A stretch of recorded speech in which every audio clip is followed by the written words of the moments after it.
normal business hours to stay cool and safe. Remember to drink plenty of water, limit outdoor activity during peak heat hours, and check on older adults, young children, neighbors, and pets. Your voice matters in shaping Cumberland County's future. Your Cumberland County Board of Commissioners will continue discussions on the proposed fiscal year 2027 budget during budget work sessions. One of those is today at 2:30 p.m. There is another on June 22nd at 1 p.m. Stay informed and follow discussions as the board works to finalize the budget by attending a meeting. You also can watch the meetings on their YouTube channel. From WIDU Radio, I'm Jamie Monticelli. Good Thursday morning. We start your day with mostly clear skies and temperatures in the low to mid 70s. Highs will reach the upper 90s to around 100 degrees this afternoon, so it will be hot, and heat index values could reach as high as 108 degrees. We have an increased fire risk as well with breezy conditions. Then showers and storms become more likely, especially late tonight and into Friday morning. We'll drop to the low to mid 70s. Highs only reach the upper 80s to around 90 on Friday. I'm meteorologist Grant Skinner in the NCN Weather Center. This edition of your local news and weather is brought to you by Fayetteville PWC. $5,000. That's the average amount of money people in the U.S. are now spending on gas in a year. $5,000. That's crazy. If you drive, you have to download Upside, the free app that gives you cash back every time you get gas. That's right. You can earn real cash back with Upside just by buying the gas you're already buying. You can literally start earning cash back today. I use Upside every time I fill up, and I've already made around $300. You're putting gas in your car anyway. Why not get real cash back? If you like free money, download Upside. I'm saving the cash I earn from using Upside to help pay for a vacation later this year. Download the free Upside app now to earn cash back every time you buy gas. Use promo code WALK5 to get up to a $5 bonus on your first tank. You can cash out anytime right to your bank, PayPal, or a gift card for Amazon and other brands. Just download the free Upside app and use promo code WALK5 to get up to a $5 bonus on your first tank. That's code WALK5 to get up to a $5 bonus on your first tank.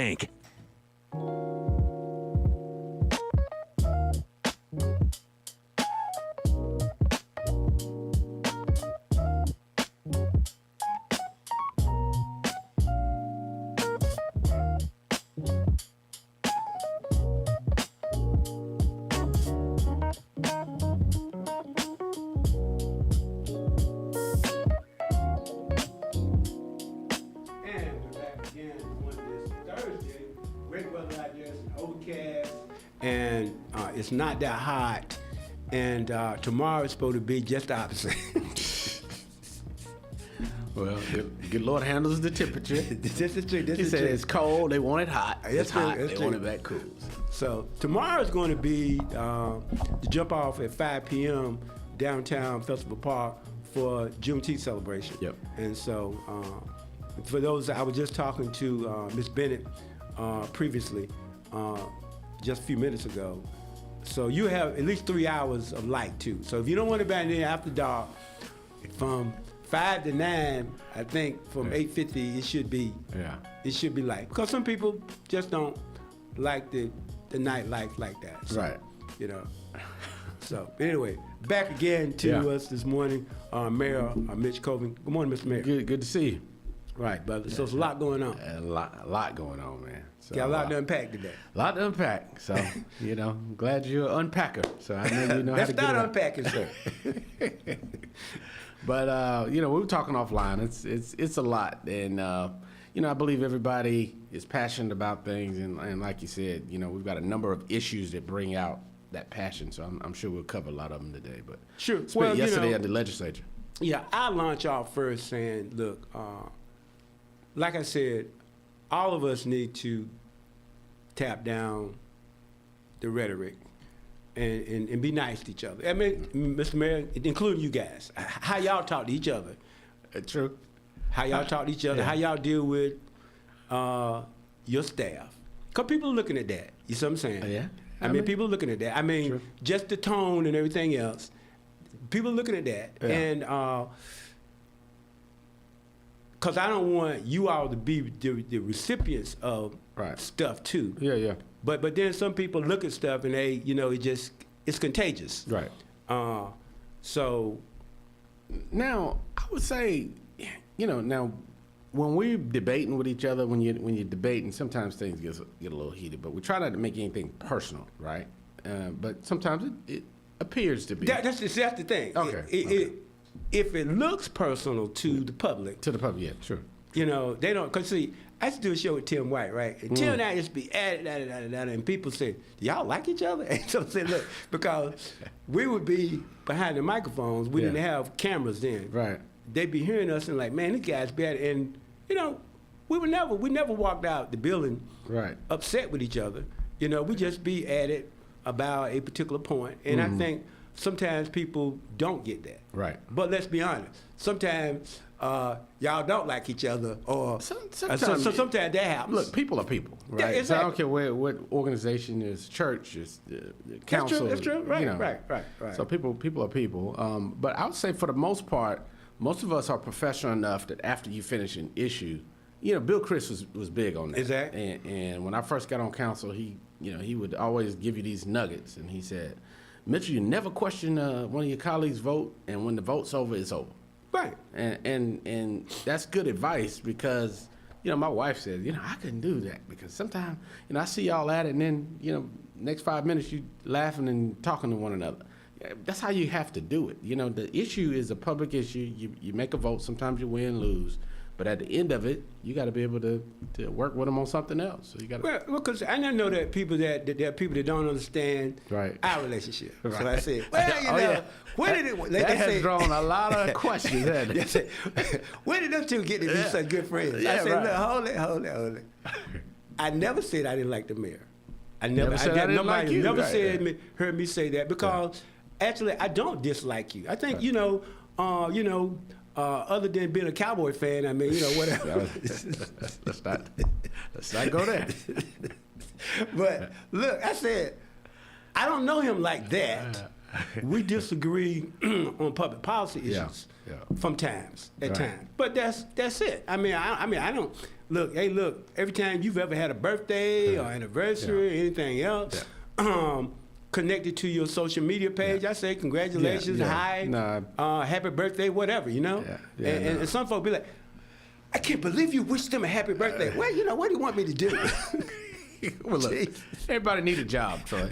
So you got some folks whose job it is to keep stuff going, you know? Right. So they got to be employed too. But, you know, and then y'all did notice he said, I don't dislike him. So that didn't really mean that he liked him. So, you know, I mean, but no, we appreciate, I appreciate the dialogue that we have because it's always good conversation. I think it pulls out parts and perspectives that need to be pulled out. Right. But I am concerned because I was exposed to some antics by some people targeting Councilman Hondros and his place of business, whereas the people went and sprayed stuff on the sidewalk in front of his business and stuff like that. For me, that's over the top. I don't want to hear nothing about free speech and all this other stuff because, and anyone that would encourage that kind of behavior, I don't agree with it. Yeah, no, I mean, that's over the line, you know, to go, one, to his place of work. Right. Two, to deface public sidewalk. With that, and with things about a political decision. Correct. To me is intimidation, or tried to be. You know, now he was a good sport about it. He shook it off and came and stayed focused on the end game. But, you know, people got to tone it down. And that's what I'm saying, that if you look at the issue that was so hot at that time, right? It was about the data centers. We want a moratorium right now. And if y'all do anything other than that, then you know, this is the response that you'll get from people who can't control themselves. When, if you fast forward to where we are today, go back to when Chairman Devier and Tyson and I were in here and you hosted the three of us. I said, we're going to end up at the same place in this community where we're having to deal with this major decision at some point. The county has 6 months that they're working on now to say that we're going to draft the ordinance, and in 6 months we'll have it and it'll be in effect. The city had put a 120-day pause that was unpaused, and now it's on track again, but 4 to 6 months, there'll be an ordinance in the city. So at the end of 6 months, the city and the county will have an ordinance that hopefully covers the protections that everyone's worried about for these data centers.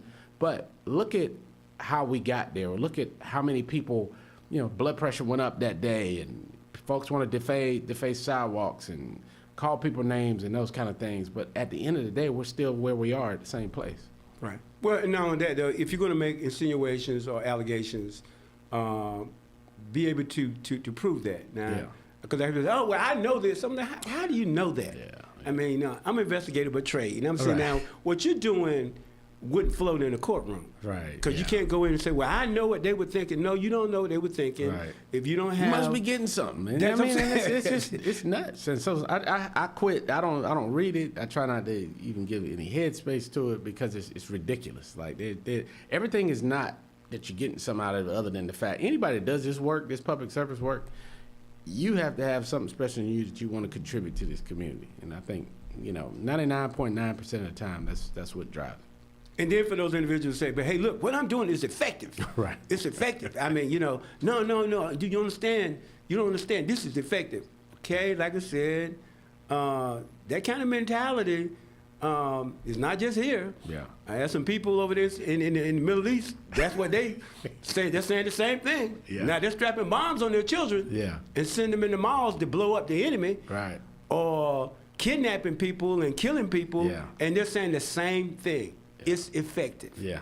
But I end with this. My question is, I say to people, let's all try to do what's right. And some of them, well, I can do this legally. Well, I don't know, because I did go back, and I've had a couple courses in constitutional law, so I know how to get around that a little bit.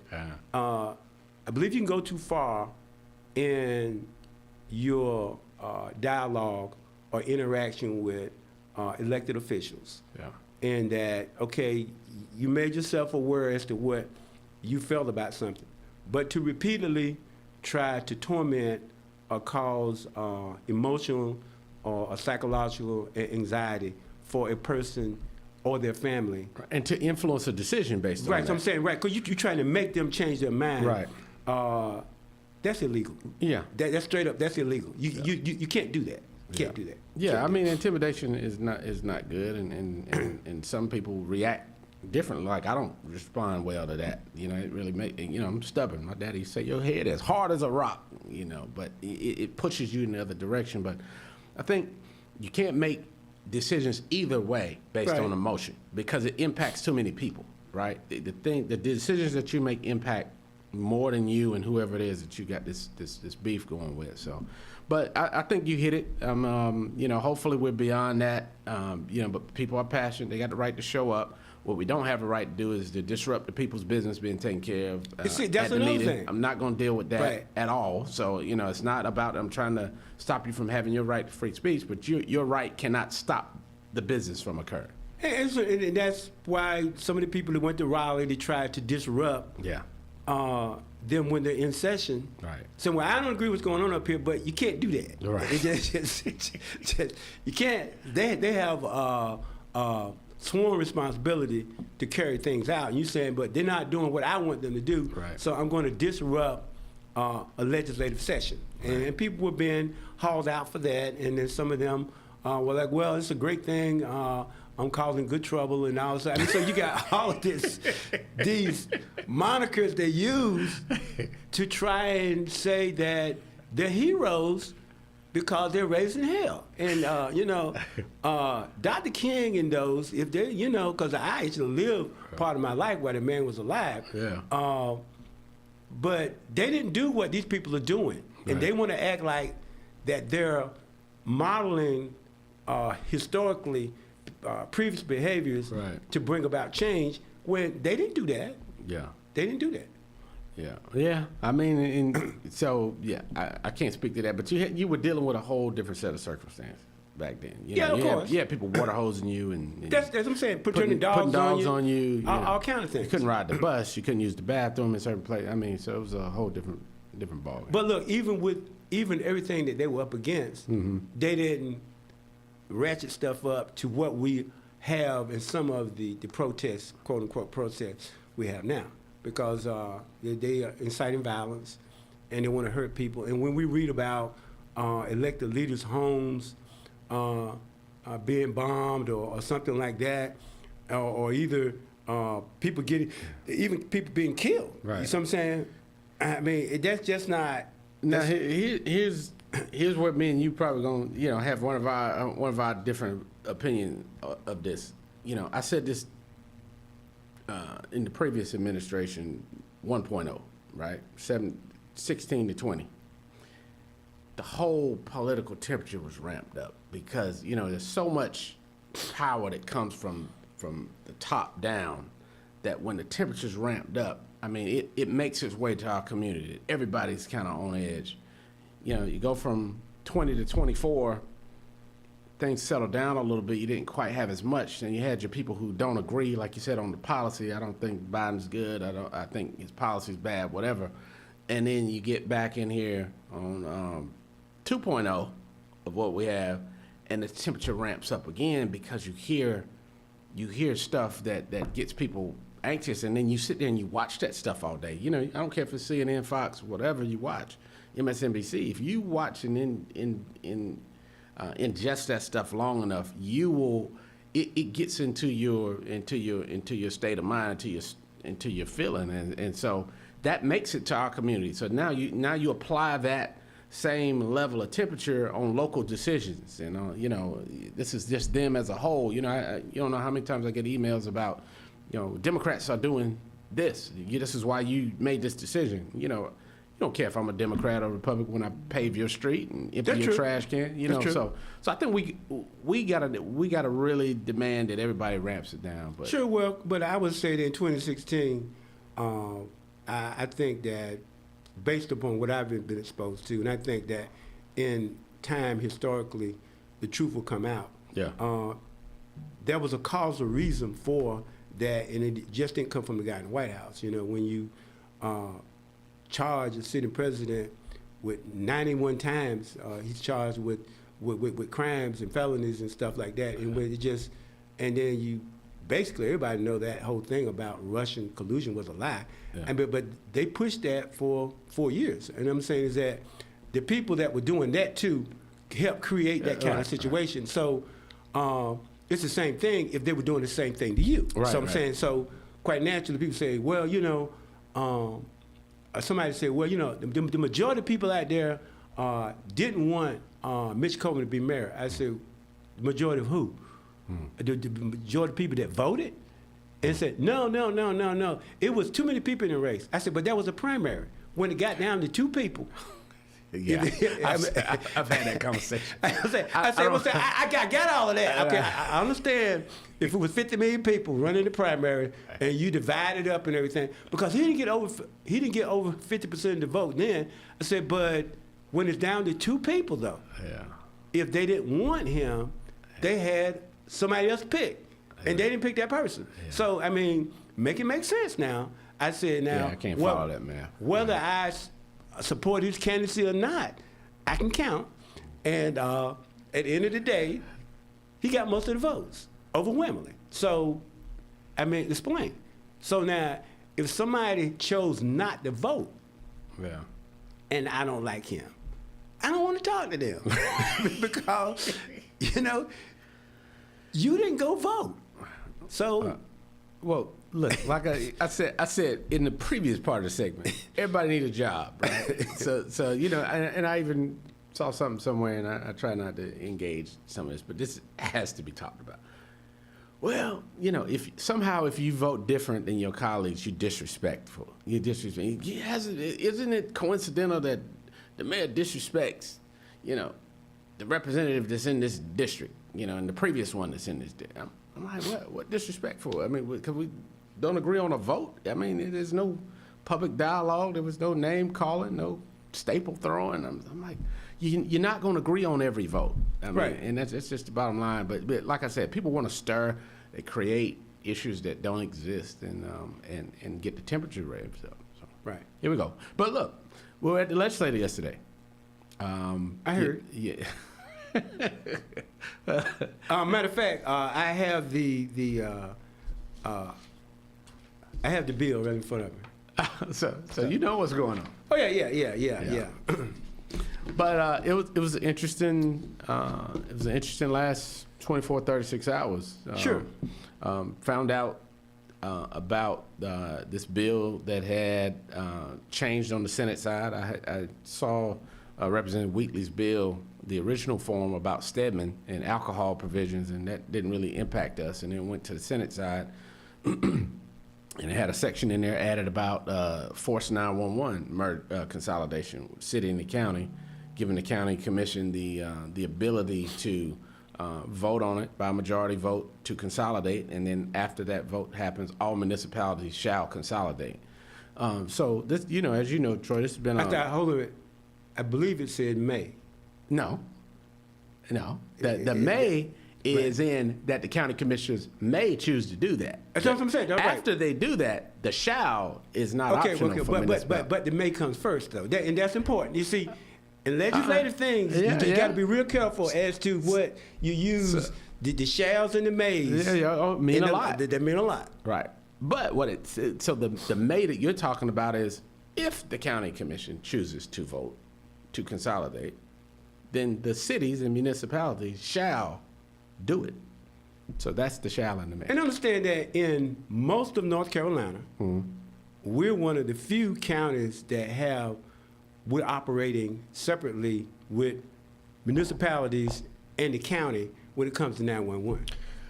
I don't have that exact number. What I do have is that the areas where it's consolidated, especially the urban centers, that we are more closely aligned with, Wake County, Guilford County, Durham County, Mecklenburg County, the cities run the operation. So Raleigh runs Wake County's emergency operation. It's consolidated, but Raleigh runs it. Greensboro runs Guilford's. Durham is the only city in Durham, but Durham City runs it, not Durham County. And the same thing with Charlotte-Mecklenburg. Sure. But, because I think I had the conversation with you before. Okay, it's my understanding 30% of the calls, a plus 30% come to the city. The city is handling more 30%? than 30% more. More. No, I don't think that. I think the number's a little bigger, but they do considerably more. Okay, well, look, let's talk about the number of calls handled. Okay. It's my understanding the number of calls handled is about even Steven. I don't know where you get that number. I haven't seen that. Well, I'm just saying, look, because I mean. So the city gets about. I started doing some research on this. Yeah, the city gets about 300,000 calls a year. Right. However, the county doesn't. I know that, but you got calls that come in, and then you got calls that are handled. In other words, they send somebody out. It's my understanding that the number of calls handled is even Steven, that the number of calls handled is just as many calls handled by the county as it is by the city. The calls that are handled. In other words, that the call came in and the dispatcher actually sent someone out for service. Are you saying, so you're saying that if I call and I'm near a tower that's in Shaw Heights and I get Cumberland County 911, right? Or I'm in between Hope Mills and Fayetteville and I get Cumberland County 911, but I have an emergency in Fayetteville. You're counting that the fact that they send it to the Fayetteville 911 and then Fayetteville Fire and Police have to be dispatched. That you're counting that as a call that evens the number? I'm not being that definitive, but I'm talking about your call centers. Yeah. Okay, the call centers for the county and the city. I'm saying is that there is a disparity with the number of calls the city gets and the number of calls that the county gets. Okay. However, when you talk about who gets dispatched, it's about the same. Yeah, I'd love to see that number. Okay, well, we'll work on that. Okay, you work on that because there's another thing. Well, here's what I will say. Okay. I know for a fact that Fayetteville Fire Department is dispatched more than these volunteer fire departments. In fact, more than all the municipal towns, this is the number I heard yesterday, put together on a monthly basis. We do more than all of them put together, and you can see that. You can see that there'll be more incidents. Fire, but it's more than fire. Yeah, well, I'm PD, saying PD right, same. right. So PD same. And the other thing is but that that's what I'm saying. See, I heard that it's not my model that Raleigh runs Wakes. It's not my model that Charlotte runs Mecklenburg. It's not my model that that Durham City runs Durham's. Well, I understand that, but but look, but we look for compromise, Sure. and I think that even you, at some point, I do support the consolidation of it. Consolidation. And at And one so- point, I was, because what was proposed, we got really close, and I think we still are. I think we're closer now than we have been in the 20 years they've been working on this before. right, of course, right. All right. But probably longer than that. But you see, look, I'm so old. I remember when 911 started. Okay, I was in law enforcement because we didn't have 911.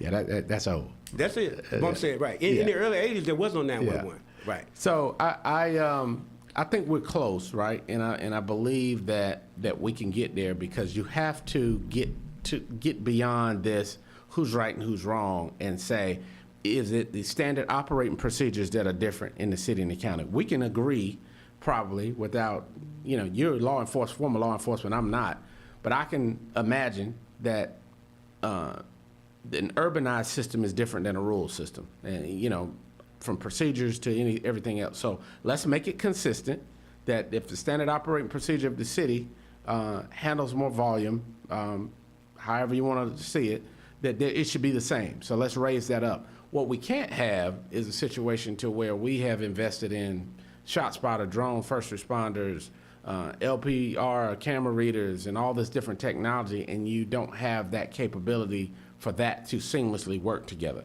So I think that's a goal that we need to establish, that equipment and technology should work together, standard operating procedures should be the same. Staffing, this is no knock on the current group, but what I will say is that we know that the county has traditionally underfunded a lot of its departments, and they have not operated at a high level, okay? And the city can probably have the same conversation, but anytime you have a situation to where there's a shortage of resources and social workers, right? We had a tragic situation where a husband, domestic violence, killed his partner and then himself, and they had a child there. We had to take this child with us because there were no social workers available to come to the next day. The police officers that run into these kids after hours, if they can't reach the parents, social service tells us you're on your own pretty much because they don't have the backup. You can't have that. If you're going to be in charge of that, you got to fund these departments. There can be no C-grade departments in public safety, so we all got to be on the same level. And so, I think the accreditations, whatever the highest level accreditations, whatever the highest level CAD system, all of that stuff got to be worked out. But the legislature kind of caught us off guard by saying, you've got 12 months to figure it out, even though we had a June 30th resolution from the county to respond. Sure. Well matter of before that. fact, I have your resolution here too. Yeah. I have a copy of that. Yeah, I'm sure you do. But anyway, though, so we're going to be back. We're going to continue this conversation. Yeah. But I would say this: look, nobody's saying that the person that's running the city, 911, can't run the whole thing if you join together. And that was where I was. I'm saying, but let's put that out there. No, that's where I was. The public needs to know that. Nobody in the county is not You can saying take that. the whole city staff and drop it in. Right, you can't run it, but still that it should fall under the umbrella of the county. That's the question. Yeah. And well, we'll talk about that more when we get back.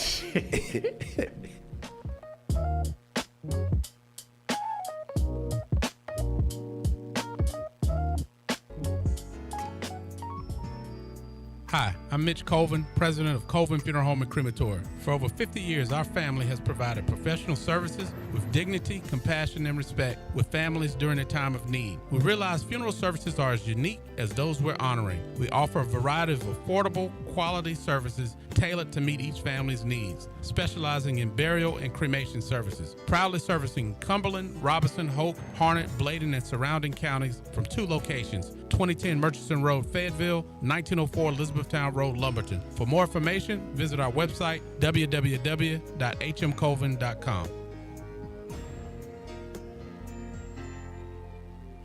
If you can no longer work because of illness or injury, you should be collecting Social Security disability insurance benefits. Call Brent Adams now for a free consultation. Don't give up just because you've been turned down. Brent Adams has helped thousands collect full disability benefits even after they've been turned down. Call now, 910-888-8888. Don't hesitate. Call 8 at Brent Adams & Associates We make things right. The United States and Iran have signed a preliminary memorandum of understanding ending weeks of war and starting 60 days of negotiations in the Swiss city of Geneva. President Trump says he will send the agreement to Congress. Major overhaul election bill, House Bill 958, has hit a speed bump at the General Assembly as it was pulled from the House Rules Committee. And a Husky nonprofit is grieving the loss of one of their own after a shooting incident resulted in tragedy. Police found the resident had been hit multiple times by bullets. The dog was also killed in the house. All roads lead to the Canes Victory Parade, at least on Saturday, as the capital city's downtown is expected to see an estimated 100,000 people and also gridlock traffic. As summer traffic continues to climb, we approach the July 4th holiday. A new report from Carolina's AGC reveals contractors in North Carolina say highway work zone crashers are becoming a greater risk. Mike Rayleigh, NCN News. I'm Jamie Monticelli, WIDU Radio News. Cumberland County, in partnership with the City of Fayetteville government and community partners, is opening cooling centers today in response to forecasted heat index values reaching 105. Residents without access to air conditioning are encouraged to visit a cooling center during normal business hours to stay cool and safe. Remember to drink plenty of water, limit outdoor activity during peak heat hours, and check on older adults, young children, neighbors, and pets. Your voice matters in shaping Cumberland County's future. Your Cumberland County Board of Commissioners will continue discussions on the proposed fiscal year 2027 budget during budget work sessions. One of those is today at 2:30 p.m.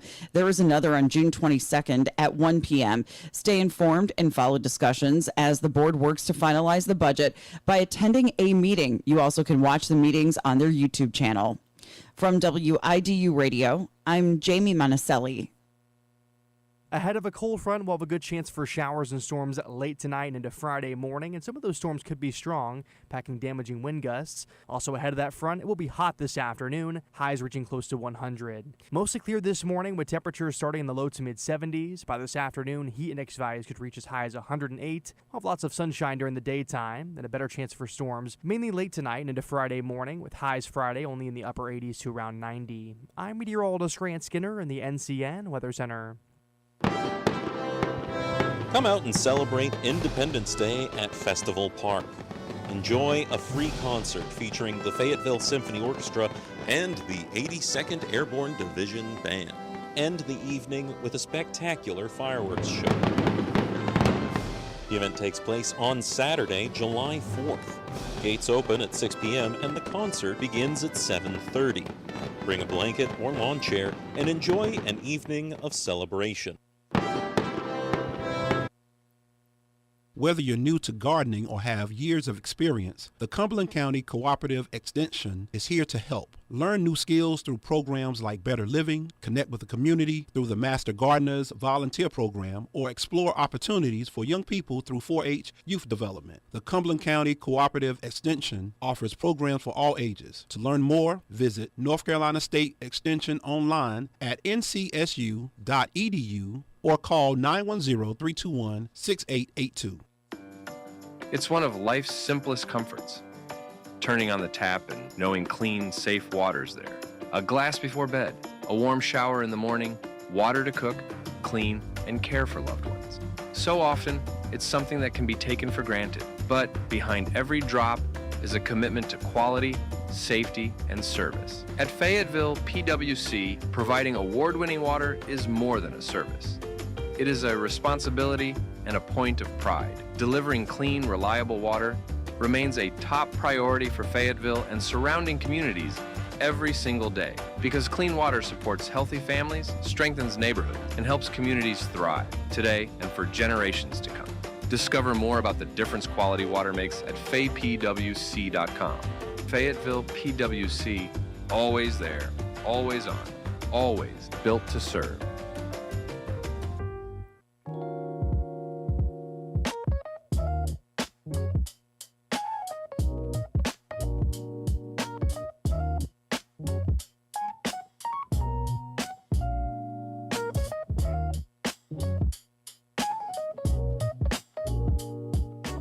And we're back now, 38 minutes after the hour here. And as the mayor said, I don't not like him. I like you, sir. I don't dislike him. I got you. All right. Anyway, look. I don't dislike you either. Do you like me? Yeah, I kind of like you. Yeah, all right. Yeah, all right. Yeah, all right. Yeah. Anyway, we're gonna go to DL. We're gonna get criticism just for this. Oh, okay? yeah, boy. Yeah, they're probably gonna blow up the chat. DL, good morning, sir. Hey, good morning, Troy. Good morning, Mr. Mayor. Good morning, sir. So I got a bunch of things for y'all, but I'm gonna tell you, Mayor Colvin, I concur with you on this 911. Took the sheriff's office too long to get body cams, and the technology piece is, to me, important on who's gonna be the driver of that center. So here's my other question, Mayor. I want you to after I hang up to talk about the new medical school. That's a win for the city. And then this defense center that y'all got was 9-1. And I'm looking at some of the comments online. And are they going to be jobs for Fayetteville residents only? And I'm like, are these just trolls? Are they serious? Wait till they find out that all city employees do not stay in the city of Fayetteville or even in the county. Wait till they find that out. So I was just perplexed. I'm like, isn't that job? We're at Fort Bragg and it's a defense contract. So I don't get it. I don't understand what type of job some folks want. And lastly, Mayor, when I started with the city at 92, and I've been gone for 5 years, I happened to be at a ballpark. This was the summer of 93. It was my first year. I was at a ballpark, the one on North Street near the cemetery, and it was one of the nice ballparks that opened in 93. And Robert Barefoot, who used to be the Parks and Rec director, I was working a little bit off duty, and so I made the comment, I said, man, this thing looks nice. It must be some of that PWC money. And he was the Parks and Rec director. And so the next day, Hanson somebody called me in and said they didn't want me back over there because he took offense to it. And here's what I'm saying. Your infrastructure, Mayor, you look at PWC, what they have, and look at your infrastructure. If you look at Grove Street where your bus is at, if you look at Alexander Street, your sign department, your infrastructure is aging. The police department built in 98, your substation on Rayford Road really is not, for safety, from a safety standpoint, that's not a good police substation. And y'all still have Campbellton downtown, where it should be a standalone district. Basically, I'm saying eventually you guys are going to have to build some new facilities for your equipment, because one looks at PWC and say they got all the nice stuff, but we understand why they have certain things, what the law says and whatnot. But what do you guys, have you ever talked about trying to consolidate your sign shop, traffic services in one building and move away from Grove Street? And I'm going to hang up and listen to you. Yes, sir. You brought out some great points. I'll start with the last one first. So the mechanic shop, we've outgrown that on Grove Street. It used to be the old Lafayette Ford or one of those Ford dealerships. I think Transit is there.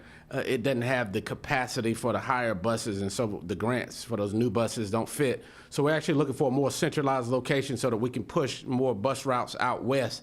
That was a priority here, to invest more in transit and to get a bus service that covers the west. So right now, those buses from West Fayetteville to one or two routes we have to come all the way back to Grove Street. So we are looking for another site there, which is a part of the next 3 to 5 year plan in order to build that out. So that's great points. Talking about as a law enforcement officer, talking about technology. Troy, you and I were talking about that. There has to be a certain standard that's consistent that both city and the county have. If this is going to be county run, if that bill is embedded or passed, I think you have to make sure that the technology's up to speed. As he said, we were out front on body cams. That's true. Out front on license plate readers and some of the other things. And so, who's going to carry the municipalities' weight to get them up to speed? Hope Mills and Spring Lake don't have the same resources. So, when we're talking about shot spotter response or a drone first responder, what happens in Hope Mills or what happens in Spring Lake? So is the county going to cover the budget for that? So those are kind of operational things. I think we got to make sure the technology aligns, our standard operating procedures align, and that even if you have a staff, regardless of who the HR person or who's writing the checks, having some checks and balance system to where you have a joint board that has, so many city and so many county appointees or representatives with the chiefs of police, and then the county has the same equivalents. Those are the kind of operational things that I think we've got to do. But the legislature is going to force us to a decision, good, bad, or indifferent. I think there was some concern with how we got there, But more importantly, we've got to hear from the users of the system. You know, once the politicians get out of the way, I had to explain to the chiefs yesterday because they were real passionate about it. It was like, you know, it's not right. We need to fight it. Yeah, you can do that. But decisions are made in a boardroom, and then people carry out the things on a battlefield. And so the best thing we can do is to get their concerns captured and addressed. Sure, agreed. And it's my understanding that Senator McGinnis is pulling that out. He pulled that language out temporarily, but he said he's going to drop it back in 7 to 10 days. Sure, right, because he's waiting. But anyway, you know, and that is a local bill. Yeah. Typically in Raleigh, you know, and I have some experience up there too. Typically in Raleigh, local bills, they want everybody to be on the same sheet of music. Right. And, you know, that's a concern too. But, you know, the other state senator, I understand she was attached to this committee, and for now, what was said to me that she was not in the committee meeting when that was voted on anyway on the Senate side. Okay. So, but again, look, we understand. I mean, this people gotta understand that there's a lot that goes on. Yeah. There is county government, and there is city government, and there's state legislature. Yeah. And all of them are legislative bodies. However, they don't operate all exactly the same. Right. I will give Chairman Devier credit for one thing. He's the only person at the table that has experience in all three bodies. Right. Yeah, and it's useful. That's a fact, right? Well, no doubt about that. Mm-hmm. And that experience and those relationships came into play with the path of this. I think some of the county commissioners I talked to didn't know that the resolution that they sent us was also an authorization to go to the legislature to ask their involvement. And so, you know, of course, Kurt knows the process. He knows the process in Raleigh, knows the process here.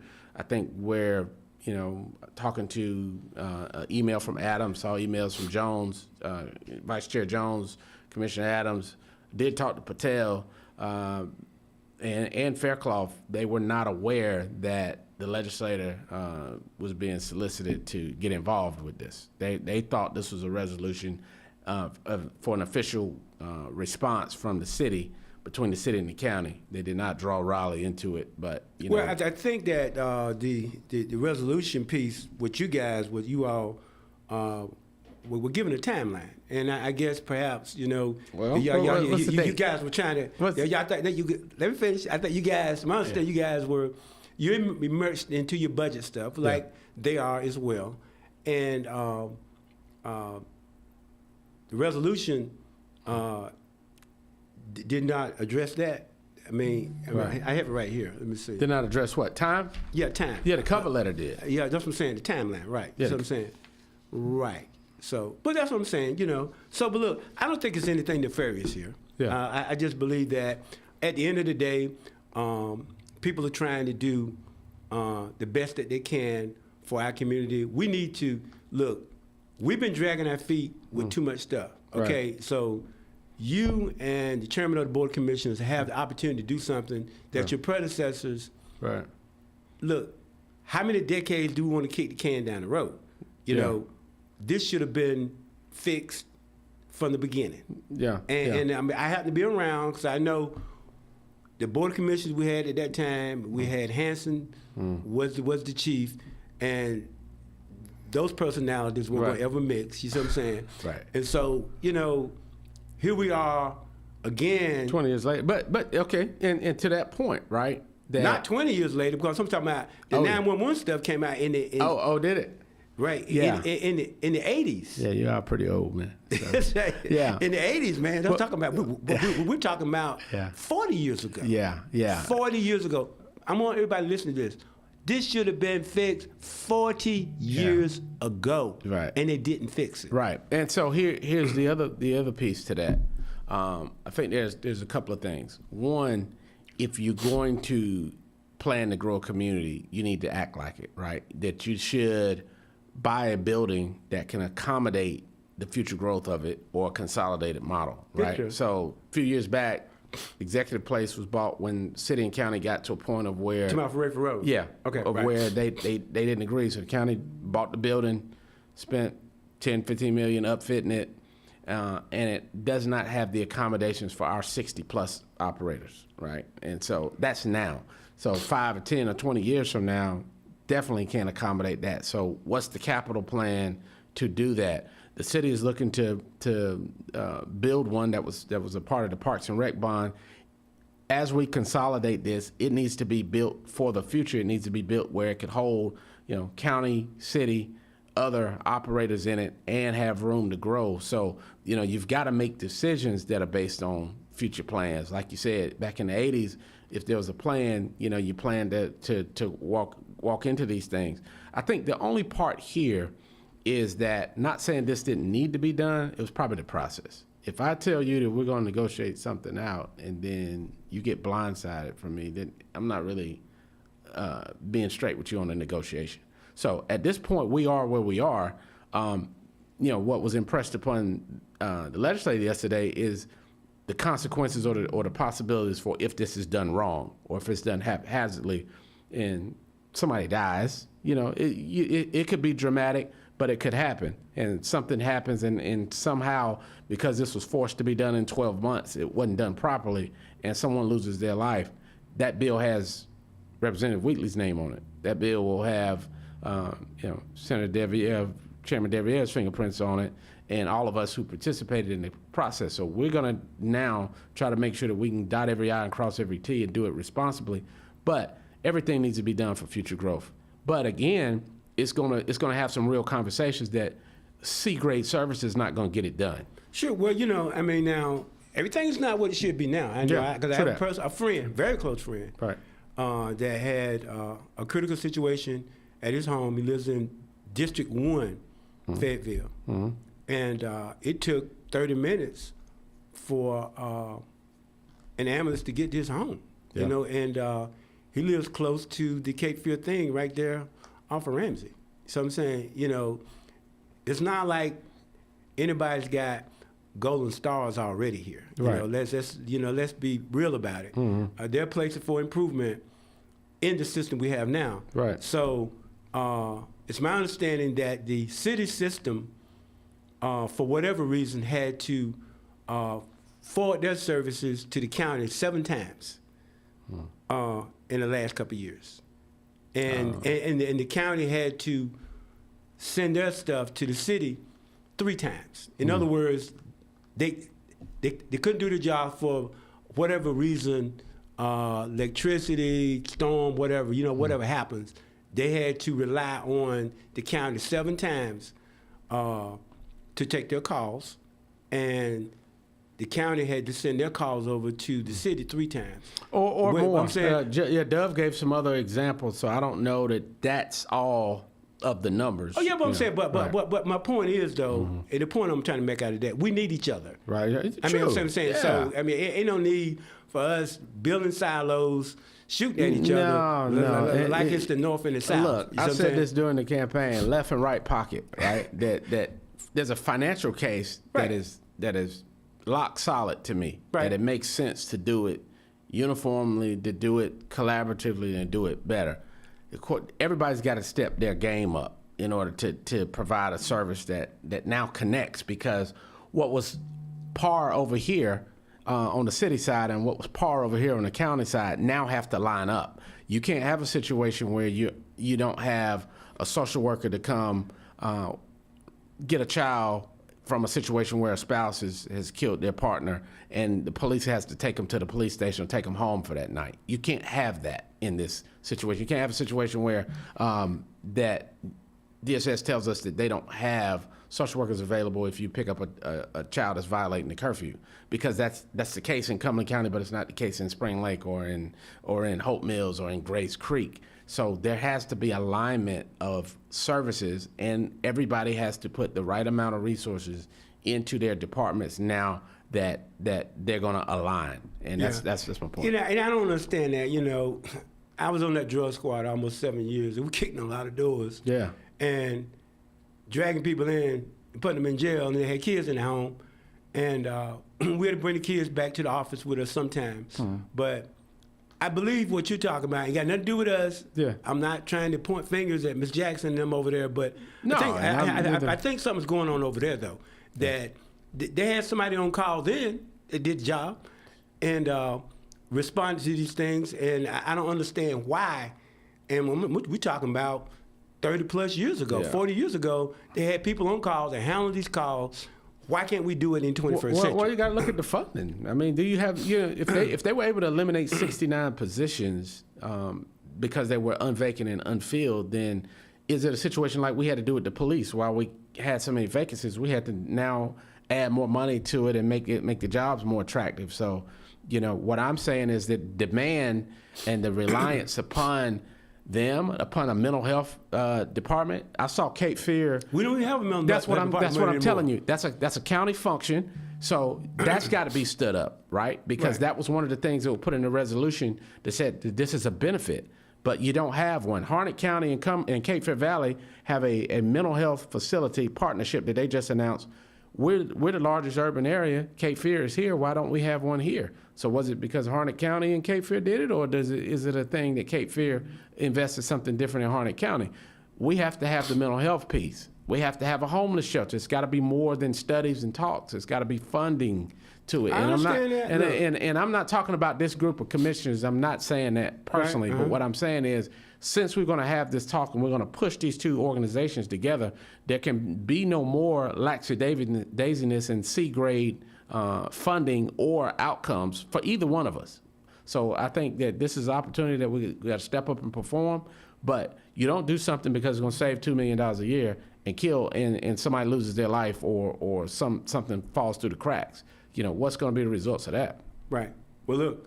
Last thing, so you all took a 9-1 vote inside of your work section that should also filter out to your next council meeting on Monday, correct? Yes. For your budget. Talking about the budget, yeah. Right. And I think the council. 9-1, it got there 9-1. It was 6-4 on Friday, and we got there 9-1, and I saw. But 6-4 don't matter. No, what it matters doesn't. is the 9-1. It doesn't. And that's where I was going to say is that the budget process is tough. We said that from the beginning that sometimes sausage making is tough. But I commend every single council member for their role. You had some new council members that they had never been through this, so I commend them. But there's a lot of things in it. I brought a proposal to kind of get us moving that had a no tax option, which we ended up settling with that. It gave a 3% raise to our staff.